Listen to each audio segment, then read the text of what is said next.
지금의 시대를 어떻게 이렇게 평가하면 다양한 어떤 시각과 관점들을 평가할 수 있겠지만 지금은 자신의 이익을 위해서 타인을 희생시키는 좀 그런 세대가 아닌가. 그래서 우리가 최근에 뭐 어떤 정신의과 영상이나 뭐 다양한 책들을 보더라도 이런 자기애가 굉장히 강해서 타인에게 오히려 피해를 주는 나르시스트나 뭐 소시오패스, 사이코패스 이런 말들을 우리가 종종 많이 듣게 되죠. 우리가 보통 이 사이코패스나 뭐 소시오패스 이렇게 하면은 영화에서 살인마로 많이 이게 묘사가 되니까 우리가 뭔가 실생활에서는 종종 만나지 못하는 그런 사람으로 우리가 생각할지 모르겠지만 사이코패스나 소시오패스는 타인의 어떤 고통과 아픔을 공존하지 못하는, 공감하지 못하고 자신의 이익과 자신이 가져야 하는 것들을 최우선적으로 생각하는 어떤 감정을 가지고 있는 사람들입니다.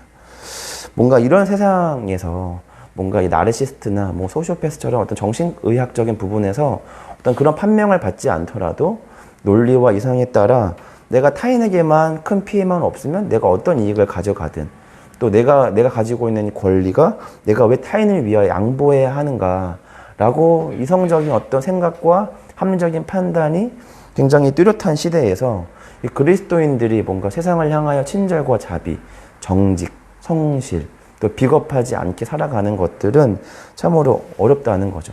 그럼에도 불구하고 우리가 최근 들어서 말씀을 보는 이 잠언서는 좀 시대와 동떨어져서 우리 가운데 해주는 이야기처럼 어제 목사님 말씀처럼 그냥 중고등학교 때 뭐 공자와 맹자 뭐 이런 사람들이 이렇게 외치는 어떤 도덕적인 이야기처럼 좀 시대와는 맞지 않은 허무맹랑한 소리처럼 들리는 말들인 거죠. 오늘 말씀을 좀 보더라도 남의 말을 함부로 하지 않는 것, 또 비밀을 누설하지 않고 신실한 사람들은 그런 것들을 숨긴다. 타인을 위하여 보증을 서지 않는 것, 또 정직하고 성실하게 행동해라. 이거 사실 다 알고 있죠. 잠언 11장의 말씀을 우리가 다시 보지 않더라도 믿지 않는 가정에서도 믿지 않는 부모와 또 어떤 합리적인 어른들을 만나게 되면 그런 어른들을 통하여서라도 꼭 신앙이 없는 어른들을 통하여서라도 정직하라, 뭐 성실해라, 최선을 다해라 이런 말들은 우리가 흔히 듣죠. 중요한 거는 우리가 몰라서 못하는 문제보다는 알아도 그것을 하기가 어려울 뿐더러 이 시대가 정직한 자를 향하여 뭔가 이렇게 박수를 치거나 또 성실한 자들을 향하여 뭐 카페트를 깔아줘서 그들의 어떤 노고를 인정하기보다는 과정이 어땠든 결과가 어떻게 남느냐 그리고 자신의 이익보다 타인을 더 이렇게 이타심으로 타인을 더 세워주는 이 시대면 나라도 먼저 이렇게 버선발로 그렇게 할 텐데 그런 시대가 아닌 거죠. 그러니까 오히려 양보하고 또 희생하고 성실하고 정직해서 그 합법적인 절차를 거쳐서 결과를 얻으려고 하면 또 왜 이렇게 바보같이 살아가냐 이런 말들을 듣는 시대가 와버린 겁니다. 그런 시대에서 이제 우리 그리스도인들은 어떤 실천적 삶을 우리가 살아가야 되는 것인가라는 고민을 하게 됩니다. 이제 그런 부분에 잠언서는 좀 굉장히 좀 명쾌하게 우리에게 어떤 삶을 살아가야 하는가를 말해주고 있습니다. 다른 성경은 한 사람의 저자에 의해서 보내는 사람과 받는 사람이, 그러니까 보내는 사람과 이 발신자와 수신자가 명확합니다.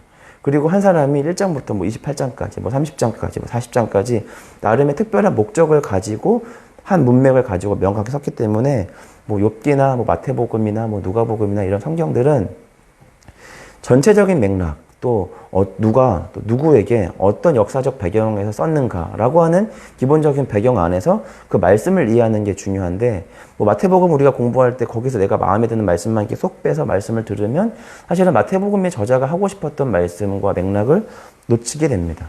근데 그와 조금 비교되게 잠언서는 다양한 지혜자들의 어떤 편지와 글들을 통해서 이 지혜의 말씀이라는 것이 과연 무엇인가를 명확하게 말하고 있고 다른 부분들이 좀 문맥을 따라 하나님의 사랑과 또 그리스도인들이 하나님의 사랑을 힘입은 이 그리스도인들은 어떤 삶을 살아가야 하는가라는 이런 질문들을 이렇게 좀 이렇게 문맥을 따라 설명하고 있다면 잠언서는 굉장히 명쾌하게 말하고 있습니다.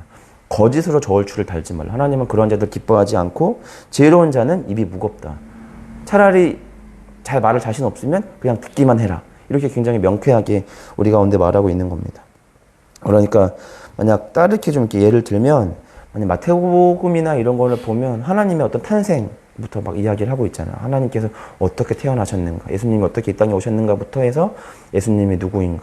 사랑을 이야기할 때 너희 아버지는 이렇게 태어나셨고 너희 아버지는 이런 사람인데 그 하나님이 너를 구원하셨고 그 하나님이 그런 희생과 고통의 과정들을 거쳐서 너에게 이 생명을 부여하신 거야. 그러니까 너희는 어떻게 살아야겠니? 뭐 이렇게 설명을 하고 있다면 잠언서는 이웃을 향해 멸시하는 말을 하지 마. 또 명철한 자가 누구냐면 혀에 재갈을 문 자다. 이렇게 명쾌하게 말하고 있는 거죠. 굉장히 명쾌하게 안 돼. 그게 왜 안 되냐면 이렇게 말하지 않고 잠언은 그냥 안 돼. 하지 마. 말하지 마. 그냥 들어. 하나님의 자리를 지켜라. 뭐 이렇게 굉장히 명쾌하게 말하고 있는 겁니다. 그런 흐름 속에서 우리가 잠언서 우리 11장의 말씀을 보면 이 잠언 11장 1절부터 15절까지는 조금 다양한 이것들을 이야기하고 있지만 11장에 주로 다뤄지는 내용 중에 가장 큰 내용은 바로 뭐냐면 정직과 성실입니다. 속이는 저울은 여호와께서 미워하시나 공평한 추는 그가 기뻐하신다라고 되어 있습니다. 여기서 말하는 이 공평한 추, 속이는 저울은 당시 이 시대상을 조금 이렇게 나타내주고 있는데 뭐냐면 당시 부정직하게 상행위를 하고 있는 이 시대상을 끄집어내고 있는데 당시로서도 이 부정한 저울로 이 사람들을 속이는 이 상행위가 사회적으로도 굉장히 심각한 문제였지만 이것이 가장 큰 문제는 그냥 몇 사람의 상인을 통해 이루어지는 행위가 아니라 공공연하게 행해지던 문제였다라는 거죠. 그래서 마치 속으면 바보가 되는 것.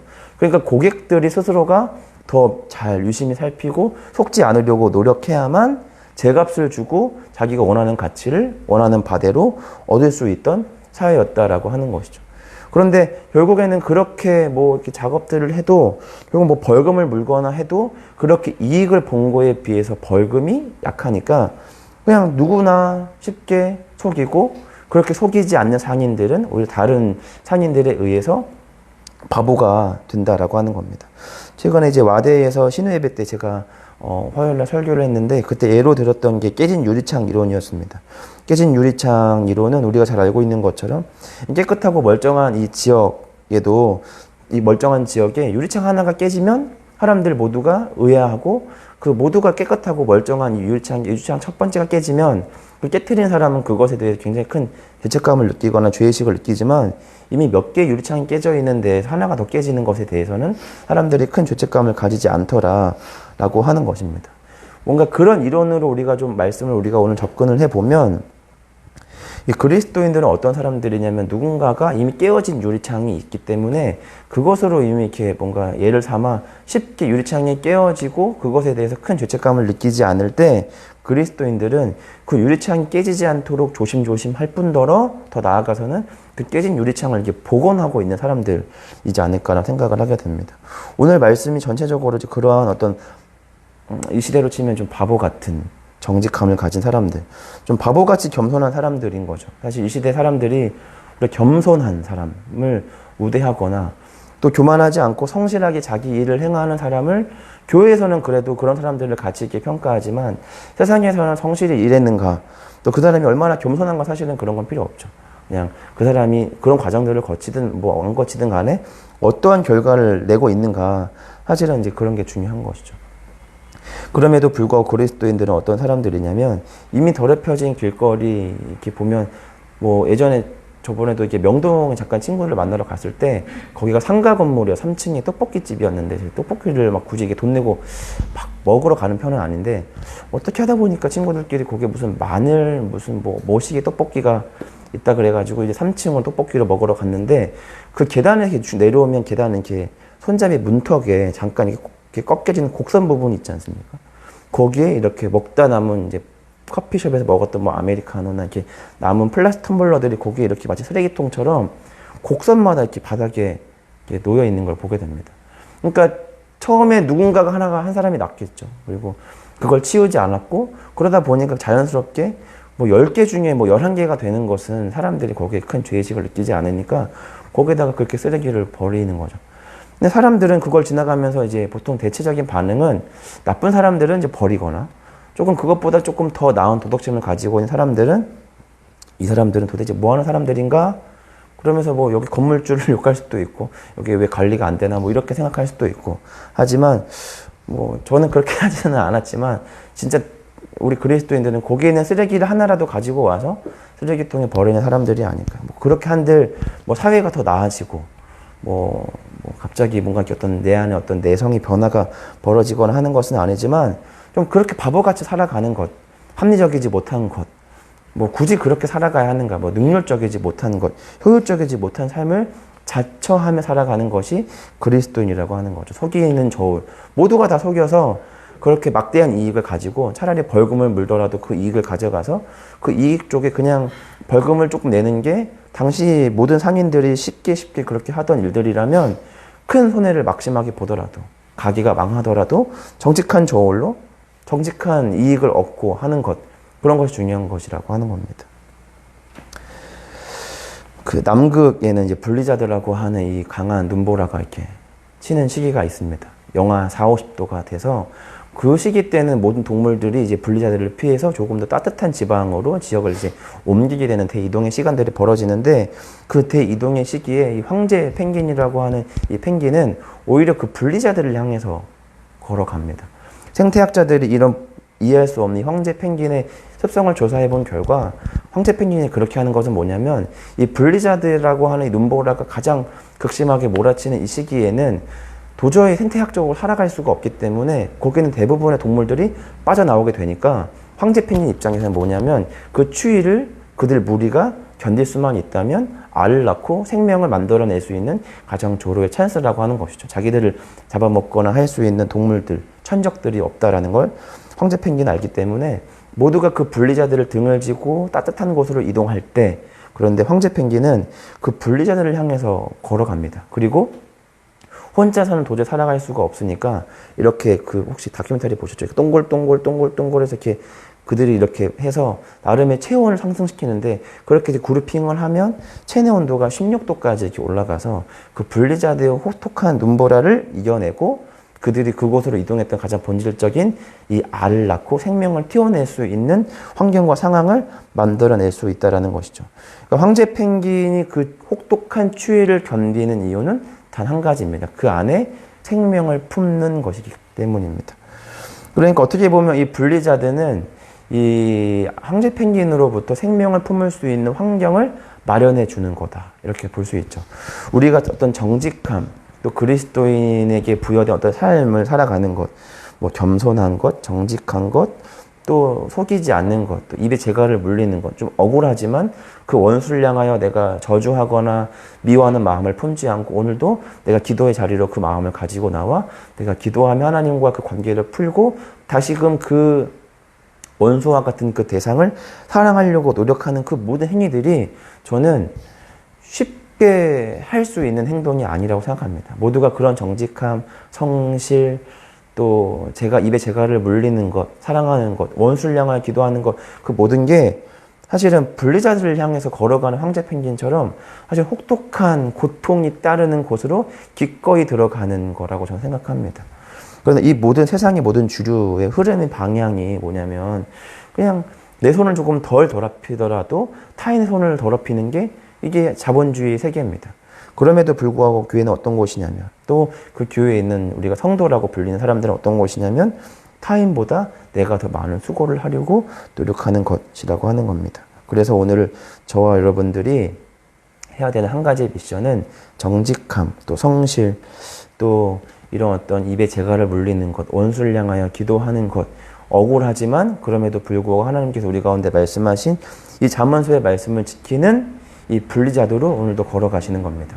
그리고 우리가 걸어갈 때 가장 중요한 것은 바로 뭐냐면, 우리 교회 안에서 열심히 한 주간 치열하게 싸우고 돌아온 서로를 향해서 정죄하거나 비난하는 것이 아니라 더욱더 믿음의 공동체 안에 서로를 또 다듬어 주는 겁니다. 이 옷이 제가 이렇게 삐뚤어져 있으면 서로의 옷 매무새를 붙잡아주고 잘할 수 있다. 우리 잘하고 있다. 그래서 다시 한번 세상에 나아가서 다시 한번 우리 정직해보자. 이렇게 서로가 서로를 이렇게 세워주고 다시 세상으로 나아가서 혹독하게 주의를 맞으며 싸우며 이겨내며 또 패배하고 돌아오더라도 다시금 서로를 기도와 말씀으로 격려하며 다시금 우리가 그 자리로 나아가는 것입니다. 최근에 친구들과 어떤 저녁을 식사를 하는 자리가 있었는데, 뭐 서로가 이렇게 원래 그런 얘기를 잘 안 하는데, 근데 최근에 친구가 이제 연봉이 올랐는데 연봉이 뭐 몇 억으로 이렇게 올랐다 뭐 하면서 내가 오늘 식사를 살게, 이런 뭐 얘기가 됐습니다. 뭐 순간적으로 제 마음속에 어떤 마음이 생겼냐면, 뭐 시기 질투, 뭐 나는 왜 저렇게 못 벌까 봐, 그런 마음은 아닌데, 순간적으로 그 친구가 연봉이 이만큼 이렇게 올랐다고 할 때 순간적으로 그 앞에서 뭔가 제 존재가 순간적으로 작아지는 제 마음을 좀 발견하게 됩니다. 사실 조금 거기에서 제가 스스로가 조금 제 그날 식사가 끝나고 돌아와서 그 감정이 뭐였을까를 좀 가만히 돌아보면 왜 그동안 내가 말씀을 보고 또 말씀을 가르치며 늘 제가 그렇게 믿고 따랐던 게 바로 뭐냐면 세상의 어떤 가치보다 예수 그리스도를 믿는 믿음이 가장 큰 가치가 있다. 그렇게 믿고 그렇게 듣고 그렇게 가르쳤음에도 불구하고 고작 뭐 내 연봉이 이만큼 올라서라는 그 친구의 말에 왜 나는 아직까지도 그렇게 스스로를 작게 만드나라는 생각에 아직 나는 좀 한참 멀었고 여전히 하나님의 어떤 부르심의 어떤 조건을 찾는다면 난 여전히 하나님 앞에 자격이 없구나라는 생각을 하게 됩니다. 세상에서는 어떤 그런 것들이 큰 가치가 되는 거죠. 내가 얼만큼 큰 집에 사네. 이만큼 연봉이 되네.